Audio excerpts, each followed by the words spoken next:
pessoal, hoje começando uma nova série com tópicos relacionados ao ESP32 da Espressif. A ideia é falar um pouquinho inicialmente do hardware e depois vir falando de aplicações usando o ambiente do Arduino com aplicações para o ESP32.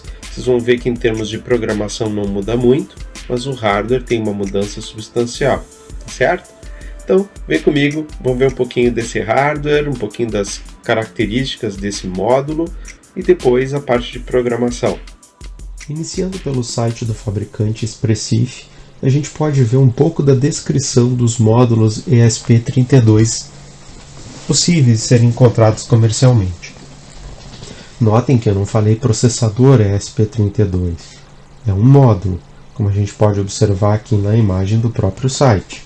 Esse módulo contém o que se chama de Sistema no Chip, ou System on a Chip, SoC.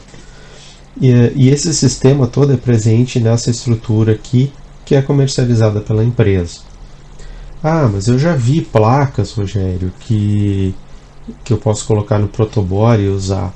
De fato, existem placas de desenvolvimento que contêm esse módulo aqui, assim como o outro módulo da Espressif, que era o 8266. Existem outros módulos também, né?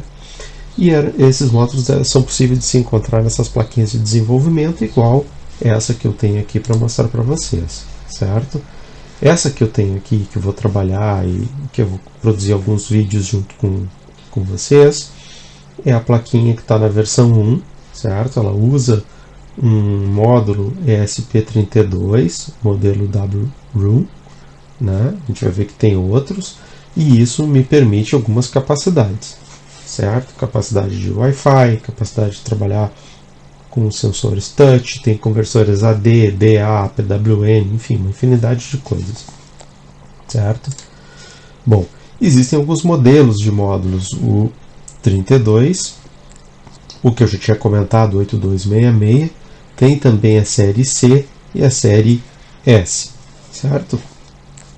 Dentro da série S tem os modelos S3, S2, enfim, que não são os que a gente vai trabalhar, como também não são os que a gente vai trabalhar da série C, certo? O que a gente vai trabalhar é da série 32, e aí o que a gente pode ver que esses módulos têm? Então, portanto, a minha placa de desenvolvimento terá também, né? Pode operar de 80 a 240 MHz, tem aí 19.5 dBn de potência de saída. Por quê? Porque para trabalhar com Wi-Fi eu tenho que ter um rádio, né, e enfim, uma estrutura de rádio ali para poder conversar e tanto gerar ali um cliente ou mesmo trabalhar como access point, né, tem que conversar com Wi-Fi. Também tem o Bluetooth, que também usa sinais de rádio para conexão, né, e aí o Bluetooth aqui presente. Enfim, o que mais que ele fala aqui? Trabalha com o sistema Low Energy, né, Bluetooth.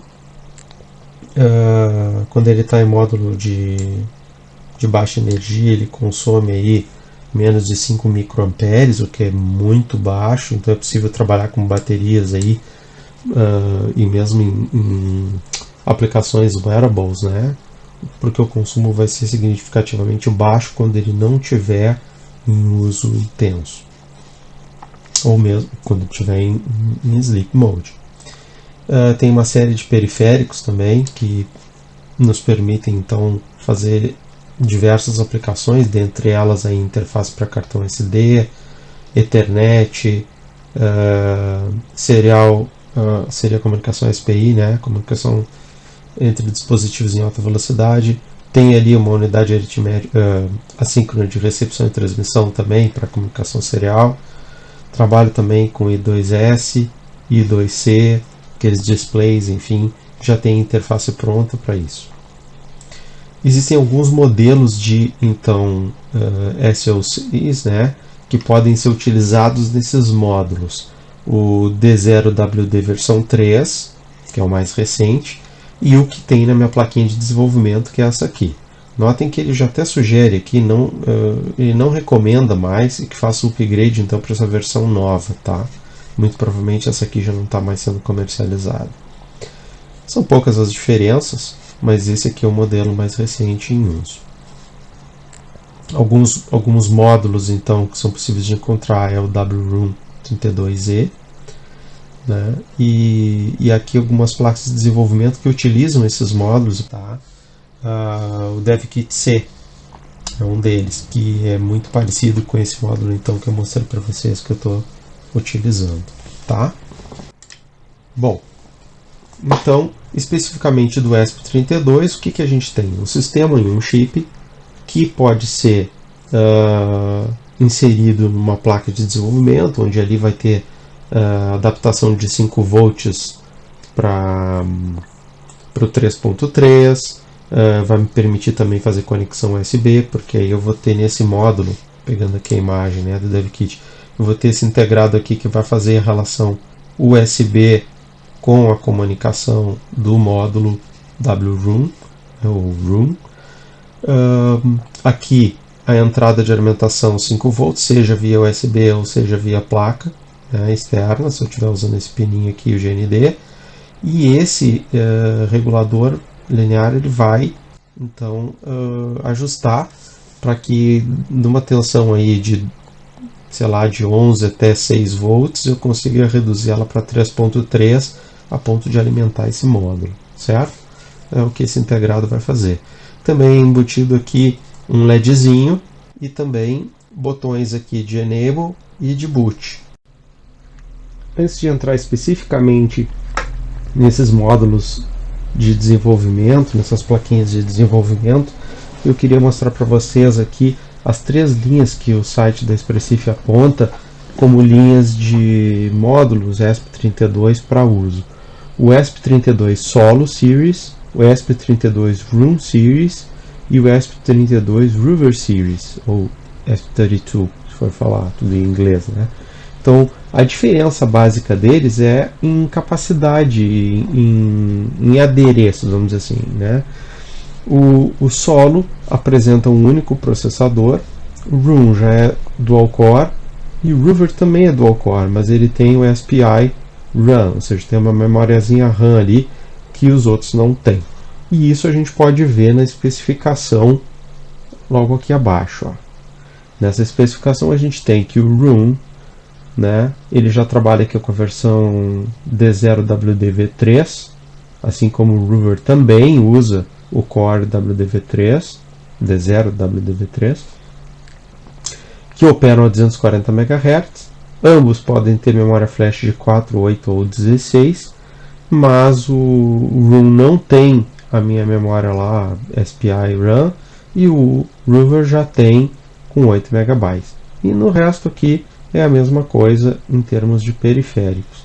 Se eu for olhar aqui a ESP32 Solo 1, ela usa o modelo S0WD, então single core, trabalha com uma frequência menor e tem aí só versões de 4 MB de memória flash, não tem a SPI também. Tá certo, pessoal? Então, em suma é isso aí. O que muda da versão ESP32 Room 32 SE para UE é o Core. Ó, esse aqui usa já o Core V3 e esse aqui usa o Core que não é V3, é só, mas que quando a gente olha na folha de dados já diz que esse Core aqui ele já vem sugerido um upgrade de versão para essa, né? Eu acho que não estão mais produzindo esse modelinho aqui, a Espressif já está na versão 3. Ok. Sobre os módulos então, como eu falei para vocês, o Room 32 ou Room 32 é esse módulozinho aqui, e aí é muito comum a gente falar, poxa, mas lá na plaquinha que eu tenho, que é essa que dá para ver aqui no Picture in Picture, ela tem mais coisas além disso. Sim, isso aqui é o ESP32 Room 32, né? O front e o back dele já vem soldado na plaquinha de desenvolvimento, até porque essa separação aqui das vias, ela não é aquele padrão de décimo de polegada que é a mesma furação de um protoboard. Então convém já fazer isso uma plaquinha de desenvolvimento e colocar aqueles itens que eu comentei com vocês anteriormente, tá? O que mais que temos aqui? Algumas outras informações sobre Rover, placas de desenvolvimento, tem aqui a Pico, essa aqui já são para a linha, para a mesma linha. DevKit C versão 4 já. A minha é parecida com essa aqui, é o mesmo módulo lá, é a V1. Então ela é muito parecida com esse modelinho aqui, que a gente pode ver, né? A minha atrás, quando a gente olha atrás é possível ver ali que diz V1 escrito, mas em suma o que importa é esse módulo aqui que ela usa, né, que é o mesmo.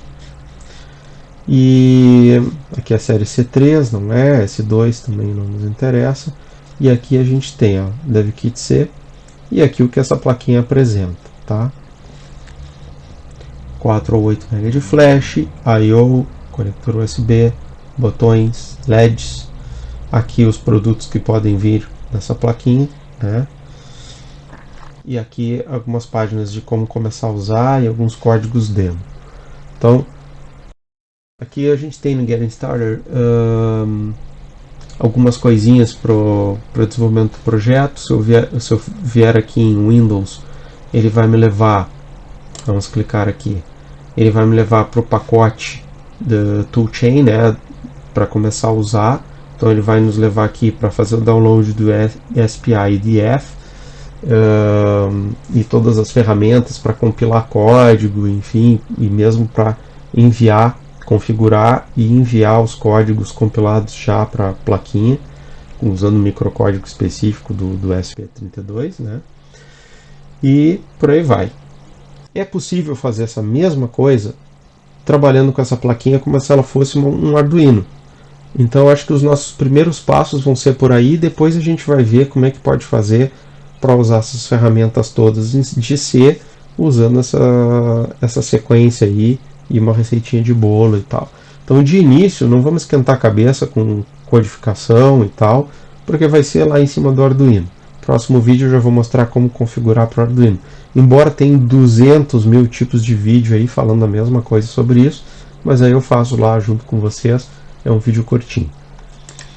Aqui o SDK, que é o SPI-DF, né, para fazer o download para poder trabalhar.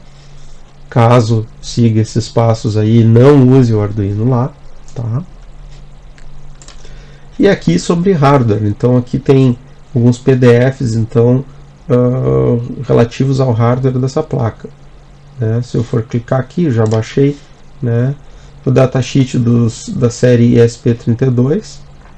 O nosso aqui, o meu no caso é esse aqui, talvez vocês comprando uma plaquinha agora vocês já venham pegar a versão 3, tá? E aqui traz uma série de apresentações do módulo em si, tá? Pegando aqui pelo Featured Solutions, ele diz que ele é desenvolvido para trabalhar com projetos mobiles, vestíveis, internet das coisas, etc. E se a gente for ver, é bem a pegada da placa mesmo e do módulo, né? Já vem com Wi-Fi, é possível fazer a placa se tornar um cliente ou trabalhar como access point. Tem a questão do Bluetooth, é um processador aí dual core de 32 bits, não é pouca coisa, é uma maquininha poderosa, tá? Real-time clock, watchdog, tem um timer RTC próprio para isso, trabalha com oscilador interno de 8 MHz. Galera, muita coisa, tá? Tem aqui também 34 pinos de GPIO, dá para fazer bastante coisa com isso. Duas estruturas de digital para analógico, converters, né? Conversores analógico digital de 8 bits. Trabalha também com ADCs de 12 bits divididos em dois grupos de ADC, né, o ADC 1 e o 2, e aí a gente tem bastante muitos canais para poder fazer essa conversão analógico digital em 12 bits. 12 bits dá 4096 níveis, né? Então tem 3.3 volts lá, que é a tensão máxima que eu posso colocar se eu não mexer na minha tensão de referência e deixar no 3.3. e eu vou classificar esses 3.3 volts em 4096 níveis. É uma boa classificação, dá então uma boa precisão aí. E por aí vai, gente. Tem PWM para aplicar a motores, a LEDs, tem um sensor de efeito Raman embutido, trabalha com essa Two-Wire Automotive Interface aí, trabalha com Ethernet também, como eu falei para vocês, trabalha com Standard SDIO e SPI como escravo, 3 UARTs, 2 e 2C, 2 e 2S, 4 SPI, 10 sensores de toque, e então é muita coisa mesmo. A gente vai tentar explorar um pouquinho de cada uma dessas coisas aí no andar da carruagem. Aqui um pouco da estrutura dele, ó, né?